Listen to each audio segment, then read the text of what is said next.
Hello family, welcome to baby queens channel. अभी आप सोच रहे होंगे यार ये 3 साल बाद इधर वापस प्रकट कैसे हो गई। इसके लिए भी एक कारण है यार। देखो, हम आपकी हंसी की, कदर की, भावनाओं की, इन सब भावों को व्यक्त करते हुए आपके खुशहाल चेहरों की कदर करते हुए वापस आए हैं और नॉलेज के साथ आए हैं गाइस। यार अभी तो इंट्रो की ज़रूरत ही क्या है, बट फिर भी मैं आपको बता देती हूँ गाइस, ये है हमारा episode 1 of family health care podcast. अभी आप सोच रहे होंगे ये मैंने किया क्यों, क्योंकि यार आपको भी तो नॉलेज होनी चाहिए कि क्या चीज़ सही है क्या चीज़ गलत है, क्योंकि आजकल मिस इन्फॉर्मेशन बहुत है। और यार मैंने सोचा कि आज का हमारा पहला एपिसोड है, पहले पॉडकास्ट के लिए हम एक ऐसे डॉक्टर को लेके आएंगे जो फुल हमारे जैसे हैं। सो गाइस, जो आज के हमारे जो फर्स्ट एपिसोड में डॉक्टर हैं वो हमारे जैसे ही कूल डूड हैं और सब बच्चों को बहुत अच्छे से प्यार करते हैं और उनको बच्चों के साथ ही वाइब करना अच्छा लगता है। Sir, welcome to my podcast. Thank you इस भारी भरकम इंट्रोडक्शन एक बच्चों के डॉक्टर के लिए। सर, इससे अच्छी आप बताओ, इससे अच्छी हो सकती है कोई इंट्रो? अरे बहुत बहुत धन्यवाद, आपने मुझे यहाँ बुलाया। So sir, welcome to my podcast. Sir का नाम है डॉक्टर मनु शर्मा। सर, आपको कैसा लग रहा है मेरे पहले एपिसोड में आके?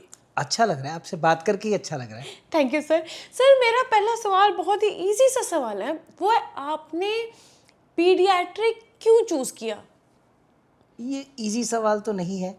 हमारे मेडिकल प्रोफेशन में एक कहावत है, बेगर आर नॉट चूजर्स। तो जो भिखारी होते हैं वो अपनी चीज़ें चूज़ नहीं कर सकते। हमारे केस में ऐसा होता है कि एमबीबीएस के बाद एक एंट्रेंस एग्ज़ाम होता है, उसके बाद हमारी स्कोरिंग कार्ड आता है। वो स्कोरिंग के हिसाब से हमें जो बेस्ट ऑप्शन मिलता है हमें वो चूज़ करना होता है। सर, एमबीबीएस के बाद भी एंट्रेंस होती है? बिल्कुल, एमबीबीएस के बाद भी एंट्रेंस होती है, एमडी के बाद भी एंट्रेंस होती है, सुपर स्पेशलाइजेशन की। एंट्रेंस एंट्रेंस एंट्रेंस एंट्रेंस, बस एंट्रेंस में फंस जाता है बंदा। गाइस, ये तो बड़ा ही डिफिकल्ट चीज़ है। मुझे लग रहा था अरे मैं भी एमबीबीएस करके तो डॉक्टर जैसे राम जी का 14 साल का वनवास है, हमारे को 14 साल लगते हैं बनने में। सर, काफ़ी डिफिकल्ट हो जाते होंगे एक टाइम पे जाके? नहीं, आदत हो जाती है, निकल जाता है। अच्छा, मतलब पहले 5 साल में एमबीबीएस में बंदा सीख जाता है? नहीं, सीखता तो ऐसा नहीं है। पहले हम एक +2 का एग्ज़ाम पास करते हैं, उसके बाद एंट्रेंस एग्ज़ाम करके एमबीबीएस में जाते हैं, फिर थोड़ी बहुत नॉलेज हो जाती है। अच्छा। फिर उसके बाद हम फिर बैठते हैं पढ़ने, फिर हम एक और एंट्रेंस एग्ज़ाम देते हैं जिसमें हमें एमडी में एंट्रेंस मिलता है। फिर हम 3 साल वहाँ पे पढ़ाई करते हैं जो कि थोड़ा बहुत प्रैक्टिकल ओरिएंटेड होता है। इसके बाद थोड़ा बहुत ज्ञान आ जाता है। फिर उसके बाद हम फिर एक एंट्रेंस एग्ज़ाम के लिए बैठते हैं। फिर उसके बाद डीएम का एंट्रेंस होता है, फिर हम डीएम करते हैं। फिर उसके बाद कुछ एक आध फेलोशिप अगर हो जाए तब लगता है कि हाँ, ज्ञान पूरा हो गया है। फिर कुछ टाइम बाहर एक्सपीरियंस लेने के लिए हम किसी के अंडर काम करते हैं। फिर जाके हमें लगता है कि हाँ, अब हम तैयार हैं, अब हम सक्षम हैं ह्यूमन बॉडीज़ को डील करने के लिए। सो फैमिली, अब आप समझे कि मैं ये पॉडकास्ट क्यों लेकर आई हूँ, क्योंकि ऐसे डॉक्टर के लिए देखो कितनी मेहनत लगती है और कितनी पढ़ाई लगती है और कितनी नॉलेज लगती है। ये नॉलेज हर जगह पे अवेलेबल नहीं होती, इसलिए मैं आपको ये नॉलेज देने आई हूँ। क्योंकि आपकी हंसी की तो हमें फिक्र है ही, पर आपकी नॉलेज की भी तो होनी चाहिए ना। आपको नॉलेज कौन देगा? हम देंगे, मैं दूंगी, और आप ये देखो और नॉलेज लो। सो शुरू करते हैं हम लोग अपने पहले टॉपिक से। सर, हमारा पहला टॉपिक ही है बच्चे, क्योंकि बच्चों का पॉडकास्ट है और बच्चे ही देख रहे हैं और बच्चों के डॉक्टर के साथ है। कि सर, बच्चों को पालने के लिए पेरेंट्स के अंदर आधा तो डर ही बैठा होता है। वो डर क्या होते हैं? आजकल के पेरेंट्स का जो सबसे बड़ा डर है वो है बेस्ट पेरेंट बनने का डर। वो नहीं समझते कि imperfection is the only perfection. So हर बंदे को लगता है कि मुझे बेस्ट पेरेंटिंग करनी है, जेंटल पेरेंटिंग करनी है, कहीं मैं कुछ गलत तो नहीं कर रही। ये गिल्ट ही उनको इतना ओवरवेल्म कर देता है कि वो बहुत ज़्यादा कॉन्शियस हो जाते हैं अपने बच्चे और उस पेरेंटिंग को लेके, और वो जो गो विद द फ्लो वाली फिलॉसफी है उससे बहुत डेविएट हो जाते हैं। इस चक्कर में, अच्छा करने के चक्कर में कभी कभी कुछ गलत हो जाता है। मतलब अगर छोटी छोटी गलतियाँ हो भी जाएं वो नॉर्मल है, इसका मतलब ये नहीं कि परफेक्ट ही बन के रहो। बिल्कुल, imperfection is the only perfection. So sir, जो आज के टॉपिक्स है हम लोग बात करने वाले हैं आज की। जो आजकल बच्चे हैं वो प्री मेच्योर बहुत ज़्यादा बॉर्न हो रहे हैं। वो क्यों बॉर्न हो रहे हैं, उसका कारण क्या है? इसका कारण है, एक तो हमारा मेडिकल साइंस की एडवांसमेंट। हाँ जी। ये प्री मैच्योर पहले भी बॉर्न होते थे, लेकिन अब मेडिकल फील्ड इतना एडवांस हो गया है कि ये प्री मैच्योर बच्चों को हम नॉर्मल बेबीज़ की तरह ग्रो कर सकते हैं उनको NICU में रख के उनको एक नॉर्मल बेबी के पैरेलल ला सकते हैं और उनकी सोचने की शक्ति, समझने की शक्ति, विजन, हियरिंग, सबको हम नॉर्मली उसको नर्चर करके उसको ग्रो कर सकते हैं जैसे वो एक वूम्ब के अंदर ग्रो करना था। सो इससे उनका जो नंबर है वो एक बड़े होके दिखने लग गया। सेकंड चीज़ है हमारे लाइफस्टाइल मॉडिफिकेशन। जो प्रीमेच्योर बर्थ इंक्रीज हुए हैं वो है आजकल जो करियर ओरिएंटेड सोसाइटी हो गई है, उसमें हमारे को हमारी पढ़ाई के इतने साल निकल जाते हैं, फिर हमारे को करियर में सेट होना है, फिर हमें अर्निंग चाहिए। इस चक्कर में जो हमारे शास्त्रों में लिखा है गृहस्थ की उम्र जो कि 25 साल पे शुरू होती है वो लेट हो जाती है। तो उसके चक्कर में अगर शादी लेट होती है तो बच्चे भी लेट होते हैं। So elderly age is the most common single contributory factor जिसकी वजह से ये प्री मैच्योर बर्थ ट्रिगर होते हैं। सर जो बच्चा प्री मैच्योर पैदा हुआ है वो भी as a normal kid life जी सकता है, राइट? बहुत सारे सिनेरियोज में yes.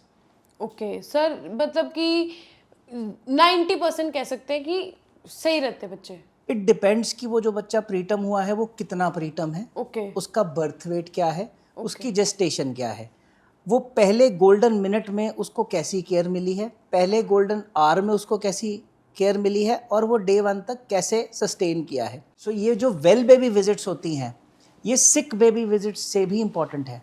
First month of life में हमें 4 बार अपने पीडियाट्रिशियन से मिलना है, दैट इज़ वीकली। कोई भी एक दिन फिक्स कर लो, you meet your paediatrician 4 times a week।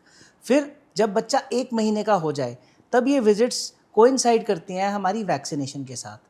सबसे इम्पॉर्टेंट वैक्सीनेशन होती है प्राइमरी वैक्सीनेशन, जो कि इंडिया में हम 6 वीक्स, 10 वीक्स और 14 वीक्स पे करते हैं।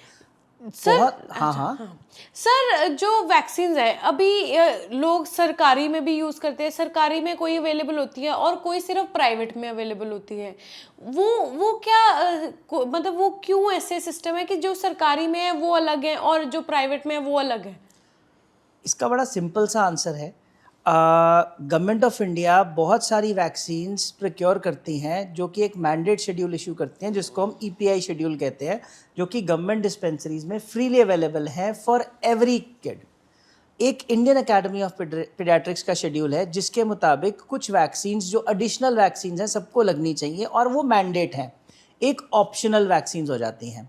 सो बेसिकली हमें ये मेक श्योर करना है कि जो हमारा बच्चा है उसको जो मैंडेट वैक्सीन्स हैं वो लगी हों।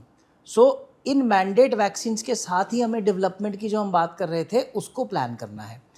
6 weeks, 10 weeks and 14 weeks India में ये प्राइमरी शेड्यूल है। बहुत सारे देशों में ये 2 months, 4 months और 6 months भी है, बट हम भारत में हैं तो इसलिए 6, 10, 14। सो ये वाली वैक्सीन्स जो हैं ये हमारी गवर्नमेंट डिस्पेंसरीज में भी लगती हैं, ये प्राइवेट में भी लगती हैं। इसके बाद जो नेक्स्ट वैक्सीन आती है दैट इज़ एट 6 months। तो 6 months में जब हम वैक्सीनेशन की बात करते हैं that is a basic flu shot, उसमें हम डेवलपमेंट की बात बहुत करते हैं। 6 months is the time when we make a checklist of milestones जो कि आपका पीडियाट्रिशियन उस टाइम पे आपके बेबी को एग्जामिन करके पूछता है। 6 months एक और टर्निंग पॉइंट है जब हम फीडिंग के बारे में बात करते हैं। पहले 6 महीने में बच्चे को या तो मदर्स मिल्क मिलना चाहिए, mother's milk is the best. कोई भी formula, artificial formula mother's milk को मैच नहीं कर सकता। अगर मदर्स मिल्क अवेलेबल नहीं है तब हमें फार्मूला पे देना है क्योंकि हम बच्चे को भूखा नहीं रख सकते। लेकिन किसी भी सूरत में animal milk is not recommended for baby which is less than 6 months। Guys आपको समझ लग रही है कि अगर जो बेबी है वो पहली बात तो या तो फॉर्मूला मिल्क या तो जो मदर मिल्क है वही ले सकता है। कोई काउ मिल्क, कोई goat milk, camel milk, almond milk, जो सा भी मिल्क है ये हम लोग बच्चों को नहीं दे सकते। और जहाँ तक बात है वैक्सीन की, जो मैंडेटरी वैक्सीन है वो लगानी बहुत ज़रूरी है। कोई ये अगर आपको कहे कि अरे वैक्सीन नहीं लगाना, that is not a good thing. लगानी ज़रूरी है, हम भी तो लगाते हैं यार, बच्चों को भी तो होनी चाहिए।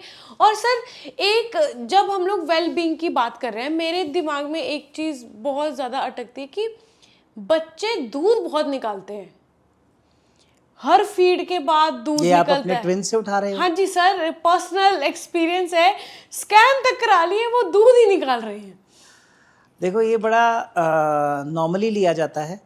जो न्यूबॉर्न बेबीज़ होते हैं उनका जो गैस्ट्रो इसोफेजियल स्फिंक्टर है, या हिंदी में बोलूँ जो फूड पाइप और पेट के बीच का जो कनेक्शन है वो बड़ा वीक होता है। सर ये पाइप वाला सिस्टम होता है कि पाइपों के बीच में जॉइंट लगा दो? नहीं, इतना इजी नहीं होता। भगवान is the best engineer, human body is the best engineered body. Sir वो समझने के लिए वैसे होगा ना, फूड पाइप और स्टमक के बीच में जॉइंट लगा हुआ है, वो जॉइंट की बात हो रही है। बिल्कुल, उसको हम स्फिंक्टर कहते हैं। That is very premature. Okay. So दूध बाहर आ सकता है जब बच्चों को। इसके और कारण भी होते हैं।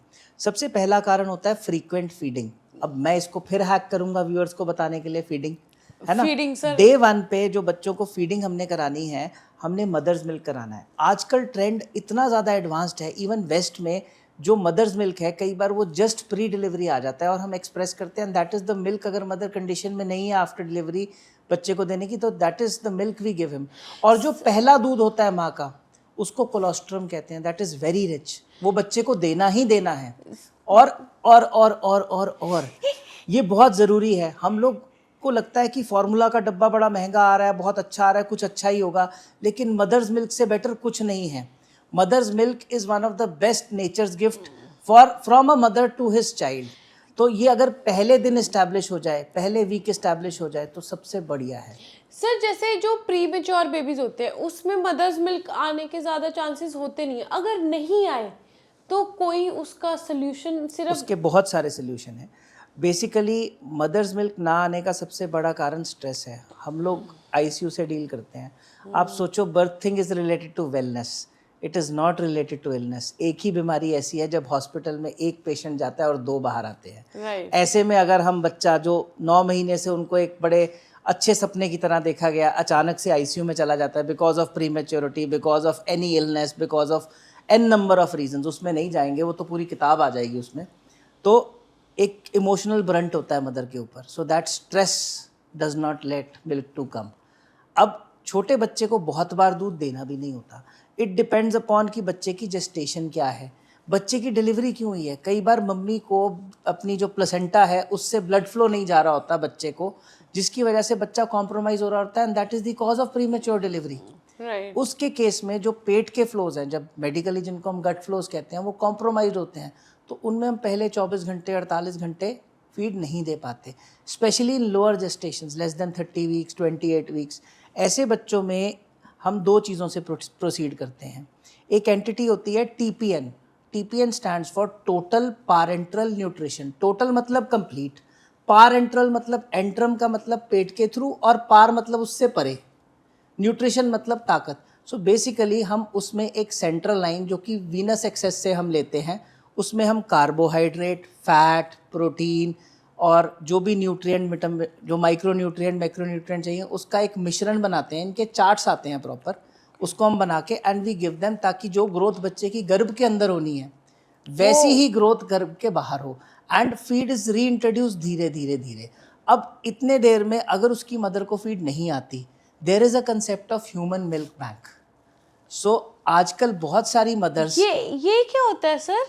ये जैसे ब्लड बैंक होता है वैसे ही ह्यूमन मिल्क बैंक होता है। ये कहाँ मिलता है सर? ये तो मुझे पता ही आज लग रहा है, ये तो मुझे पता ही नहीं था। आपके शहर में भी 2 मिल्क बैंक्स हैं, एक GMCH 32 में है और एक 6 फेस के जो Shri Ambedkar institute of medical sciences है मोहाली में, वहाँ पे है।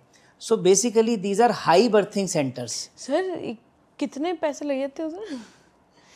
नहीं, ये नोबल कॉज है जी। अच्छा, ऐसे फ्री? ये नोबल कॉज है। जैसे दूध दान महादान, कुछ Oh my मम्मियों को दूध God. ज्यादा आता है हाँ और जी। उनके बेबी को रिक्वायरमेंट नहीं सर, होती, ये मुझे- तो वो दूध डोनेट करते हैं, जो कि स्पेशलाइज्ड टेक्निक से स्टोर किया जाता है। सर ये मुझे पता है क्योंकि ये फॉरेन में होता है। ये यहाँ पे भी होता है। ये इधर तो मुझे पता ही नहीं था सर। मैं क्या बताऊँ इस टाइम पे मैं क्या फील कर रही हूँ, ये मुझे पता ही नहीं था सिस्टम होता है। मैं गाइस, ये मुझे पता ही नहीं था कि ये चीज़ होती है इंडिया में। ऑब्वियसली अगर पंजाब में 2 अवेलेबल है तो ऑब्वियसली आई थिंक चंडीगढ़ में 2 चंडीगढ़ में 2 अवेलेबल हैं, और बाकी जगहों पे भी कहीं जगह, कितनी जगह हैं जहाँ पर अवेलेबल होंगे। और अगर आपके घर में या कहीं फैमिली में कोई रिलेटिव है जो इस सिचुएशन में है, तो ऑब्वियसली अब आपको देखो ज्ञान है, आप नॉलेज है, आप बोल सकते हो कि ऐसा सिस्टम बना हुआ है।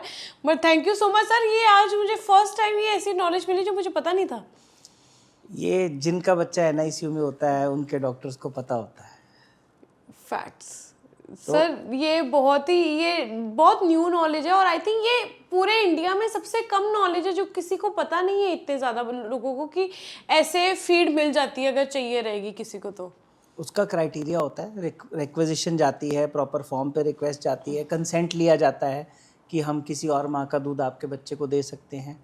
बहुत बार नर्सरी में म्यूचुअल टेस्टिंग और कंसेंट के बाद अगर किसी और मदर से फीड मिल रही है, किसी की ज़्यादा आ रही है, क्योंकि NICU में बहुत सारी मदर्स हों, तो हम उनका भी पेरेंट्स को आमने सामने बिठा के एक ऑडियो वीडियो और रिटर्न कंसेंट लेके we can give that milk also. Wow. Preterm में जो टाइम से पहले हुए बच्चे होते हैं, इनमें फॉर्मूला को एक्सेप्ट करना, इनके जो पेट को या इनके जो इंटेस्टाइन्स हैं उनको डाइजेस्ट करना is a very complicated process, तो उनको मदर्स मिल्क चाहिए ही चाहिए रहता है। सर सीरियस बात से आगे बढ़ते हैं, पेरेंट्स परेशान बहुत हो जाते हैं छोटी छोटी बात को लेके, ऐसा क्यों?